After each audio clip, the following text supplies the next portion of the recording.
الطاقة النووية طاقة ممكن الاستفادة منها بتوليد كمية مهولة من الكهرباء، وده اللي مخلي العالم متمسك بيها بإيده واسنانه، ويسعى كمان لتطويرها، وده بسبب الكوارث اللي ممكن تحصل لو حصل حاجة في أحد المفاعلات النووية. كوارث مش بس بتأذي البلد اللي موجود فيها المفاعل، لا ده ممكن تأذي القارة بالكامل، وكمان ممكن توصل للقارات المجاورة ليها، ودي بسبب الإشعاعات الضارة الناتجة عن الكوارث دي. وده بالظبط اللي حصل في كارثة تشيرنوبيل، أكبر كارثة نووية في التاريخ، واللي بيجي بعدها كارثة فوكوشيما. بس إيه اللي حصل بقى أدى للكوارث الكبيرة دي؟ ولما مصدر طاقة مخيف بالشكل دوت وأدى لقتل أكتر من 93 ألف شخص لا بيتم استخدامه لحد دلوقتي. ده اللي هنتكلم فيه في الحلقة ديت. بس قبل ما نبدأ يا غالي ما تنساش اللايك الجميل، ويلا نبدأ في هدوء. With the reactor's core exposed, radioactive material spewed into the atmosphere. The first word that something was seriously wrong came from this power plant in eastern Sweden, where workers coming on the job registered abnormally high levels of radiation on their bodies. تبدأ الحكاية سنة 1939 مع عالم إيطالي اسمه إنريكو فيرمي يكتشف حاجة غريبة، وهي إننا لو أطلقنا نيوترون خارجي على ذرة اليورانيوم 235 ممكن إنه يحصل له انشطار، والانشطار ده بيولد ذرات يورانيوم جديدة. ومش بس كده، لا ده أهم حاجة هي الطاقة الناتجة عن الانشطار ده، واللي ممكن نستغلها في توليد الكهرباء بعد كده. المهم اكتشفوا إن اليورانيوم كل ما بتعمل له عملية الانشطار كل ما كتلته بتقل. الله، امال الكتله ديت بتروح فين؟ هقول لك، ما هي ديت يا غالي مصدر الطاقه، وده اللي اكد عليه اينشتاين بعد كده وقانونه المعروف ان الاي بتساوي ام سي سكوير. يعني انت ممكن تحول الكتله لطاقه، والعكس ممكن نظريا محدش قدر انه يطبقه لحد دلوقتي ويحول الطاقه لكتله. الكتله اتحولت لطاقه. تمام. ومن هنا اليورانيوم بقى اسمه مصدر الطاقة أو الوقود النووي. المهم عمك فيرمي يقول لهم إنه لسه عاوز حبة من الجرافايت على شوية من مادة البرون. يسألوه يقولوا له ليه عايزهم في ايه دولت يا عم فيرمي؟ ارجع لعقلك يا مجنون. يقول لهم أنا ناوي أعمل لكم أول مفاعل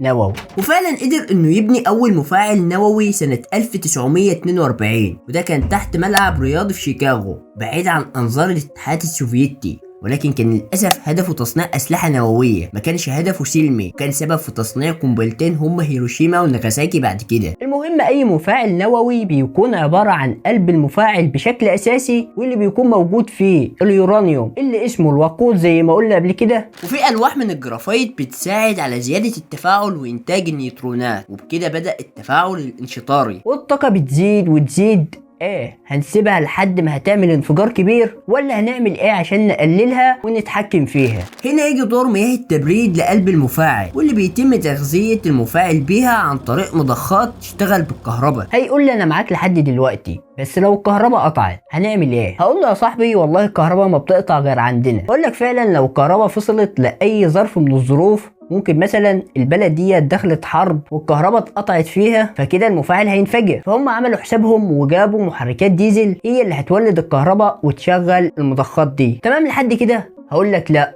افرض مثلا درجة الحرارة ديت زادت قوي والمية ما عادتش بتتحكم فيها، ايه هنسيب المفاعل لحد ما ينفجر؟ هقول لك انت نسيت اهم عنصر في اي مفاعل، وهو عنصر البرون او قضبان التحكم، واللي بتنزل عشان تظبط التفاعل على حسب ما انت محتاجه، لانها بتقلل انتاج النيوترونات وبالتالي بتقلل التفاعل. وبكده انت معاك مفاعل نووي محمي تقريبا. تقدر بعد كده تاخد المية اللي اتحملت بالحرارة وبقت بخار عن طريق التبادل الحراري مع قلب المفاعل، وتدخل البخار على توربينات وتولد كهرباء. طيب انت كده بتقول ان الطاقة النووية طاقة نظيفة وغير ملوثة للبيئة وكيوت وبنت ناس، ممكن حرفيا تولد لك كمية مهولة من الكهرباء والطاقة. مش هتحتاج بس غير تمن انك تبني المفاعل النووي وكام طن من اليورانيوم، وهتبدأ تولد الطاقة وتشتغل. هقول لك لا، انت نسيت اهم عامل في عملية انتاج الطاقة النووية، وهي عملية الامان والتحكم. يا غالي سيفتي از فيرست، واقل غلطة بفورة. ومش عليك انت بس، لا ده على البلد كلها. ده حرفيا اللي حصل في كارثة تشيرنوبيل. ايه بقى اللي حصل في كارثة تشيرنوبيل؟ تعال اقول لك القصة من البداية. الحكاية يا سيدي بتبدأ مع الاتحاد السوفيتي، اللي كان من اوائل البلاد اللي استخدمت الطاقة النووية السلمية في انتاج الطاقة وتوليد الكهرباء. وكانت من ضمن محطات الطاقة النووية التابعة ليهم هي محطة تشيرنوبيل، اللي كانت مكونة من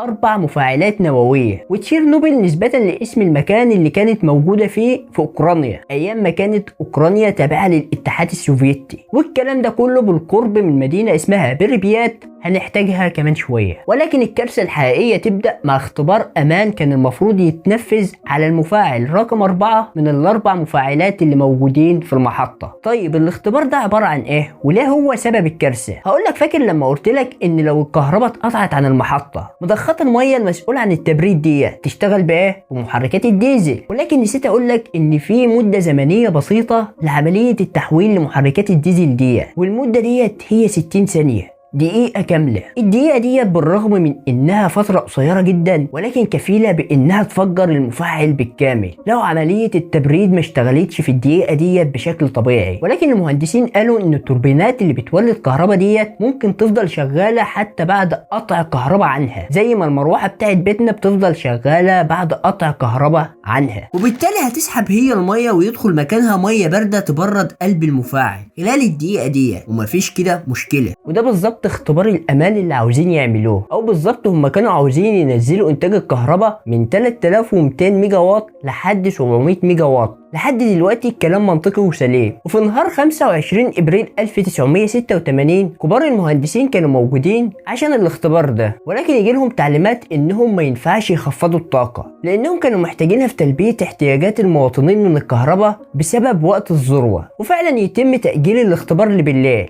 وكبار المهندسين والمدير فعلا يوافقوا على كده، مع العلم انهم عارفين ان خبرة الطاقم المسائي اقل خبرة بكتير من الطاقم الصباحي في انها تعمل الاختبار ده. الطاقم الصباحي اللي عمل الاختبار ده مرتين قبل كده وفشلوا، ولكن كانوا بيقدروا ان هم يسيطروا على الموقف والدنيا بتمشي. ولكن المرة دي كان في خلاف، وفعلا يجي الليل ويصمم نائب رئيس المهندسين اناتولي دياتلوف اللي هيكون سبب بعد كده في اكبر الكوارث النووية، صمم ان هو يعمل الاختبار ده لانه كان معتقد ان اول مره يتعمل، ولو نجح الاختبار ده فهو هيترقى لرتبه اكبر، وهو ده اللي كان همه. ولكن ما يعرفش ان الاختبار اتعمل مرتين قبل كده وفشلوا، ما كانش يعرف المعلومه ديت غير الاستخبارات السوفيتيه. طيب كانوا بيفشلوا بسبب ايه؟ هنعرف دلوقتي. وفعلا يبدا الاختبار والطاقه بدات تقل تدريجي لحد ما الطاقه فضلت تقل وتقل وتنزل عن ال 700 ميجا واط اللي احنا عاوزين نثبت عندهم. فالمهندسين يترعبوا لان كده في حاجه غلط، فيقرروا انهم يرفعوا الطاقة تاني ولكن خلال دقايق بس، عشان كده الاختبار يكون نجح والدنيا تبقى تمام. وده كان اغبى قرار ياخدوه لانهم كانوا المفروض يزودوا الطاقة تدريجي خلال 24 ساعة لو كانوا عاوزين فعلا ينقذوا الوضع، ولكن بسبب الاستعجال الطاقة فضلت تزيد لحد ما وصلت خلال دقايق ل 33,000 ميجا واط. يا نهار اسود. وحصل انفجار في قلب المفاعل اقوى 200 مرة من انفجار هيروشيما وناجازاكي مع بعض. مئات الالاف من المواد المشعة منتشر دلوقتي في الجو وقلب المفاعل مفتوح. طب ايه الحل؟ رجال المطافي تجري عشان تطفي الحريق وهم مش فاهمين انهم رايحين للموت برجليهم. واحد منهم مسك حجر مرمي على الارض ايده ساحت بالجلد، وهم مش فاهمين انه ماسك مادة الجرافيت اللي موجودة في قلب المفاعل اللي عليه غطاء 2000 طن من الفولاذ، ده غير مراحل الامان والتحكم اللي موجودة فيه. ازاي كل ده ينفجر؟ هقولك بجانب انك عاوز تبرد قلب المفاعل، تفاعلات الانشطار اللي بتحصل بينتج معاها عنصر ضار لازم تتخلص منه وهو الزينو، اللي بيتم التخلص منه تلقائيا اثناء الوضع المستقر لانه بيتحرق عن طريق عنصر اليود اللي برضه بيتم انتاجه اثناء التفاعل. فكده انت معاك عمليه موزونه ومستقره. ولكن لما هم خفضوا الطاقه اليود اللي كان بيتم انتاجه اختفى واتحلل، والزينون فضل يزيد في قلب المفاعل لحد ما بقى معاك قلب مفاعل مسمم بالزينون، وبالتالي التفاعل بيقل والتبريد بيقل والزينون بيزيد في قلب المفاعل. ده حرفيا اللي كنت هتعمله لو كنت عاوز تفجر المفاعل. طيب مش المفروض الحاجات اللي زي ديت لها امان اكبر من كده؟ وراح فين؟ هقولك استنى، هو فعلا في زرار احمر لو دوست عليه المفاعل بيفصل بالكامل لان بيخلي الواح البرون تنزل وتوقف التفاعل اجباري. وفعلا في مهندس جرى وقرر انه يدوس عليه وبسم الله هنوقف المفاعل، ولكن حصل العكس وادت لزياده التفاعل والانفجار المباشر. طيب ايه السبب؟ هقولك السبب في كده هو الاتحاد السوفيتي الراس الكبيره اللي كان عارف ان في مقدمه الالواح ديت هي ماده الجرافيت، وبدل ما تنزل الالواح عشان تقلل التفاعل وتوقفه لا، هي زودت التفاعل. الاتحاد السوفيتي كان عارف كده من ايام التجربتين اللي قلت لك انهم فشلوا، كان عارف ان المفاعلات دي كلها بايظه والالواح دي كان لازم تتغير، كان عارف ولكن سكت لانه بخيل واستخسر انه يعمل صيانه للالواح اللي موجوده عنده عشان الخساره الماديه وكده، وكمان عشان ما يكونش شكله غلطان قدام العالم.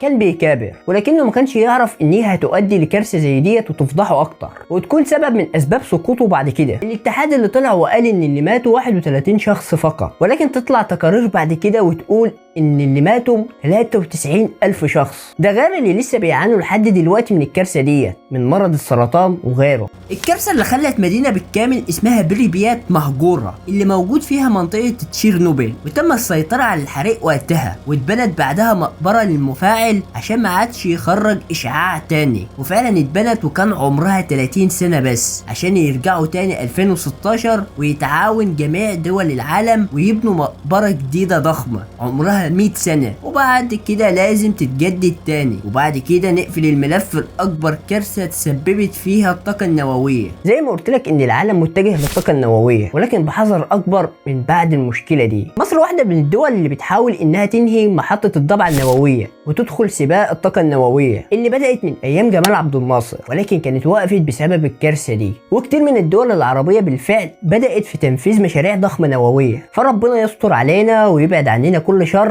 وما تنساش تقول لي انا قلت كلمة تنفجر كام مرة في الحلقة اللي كلها انفجارات ديت، وسلام.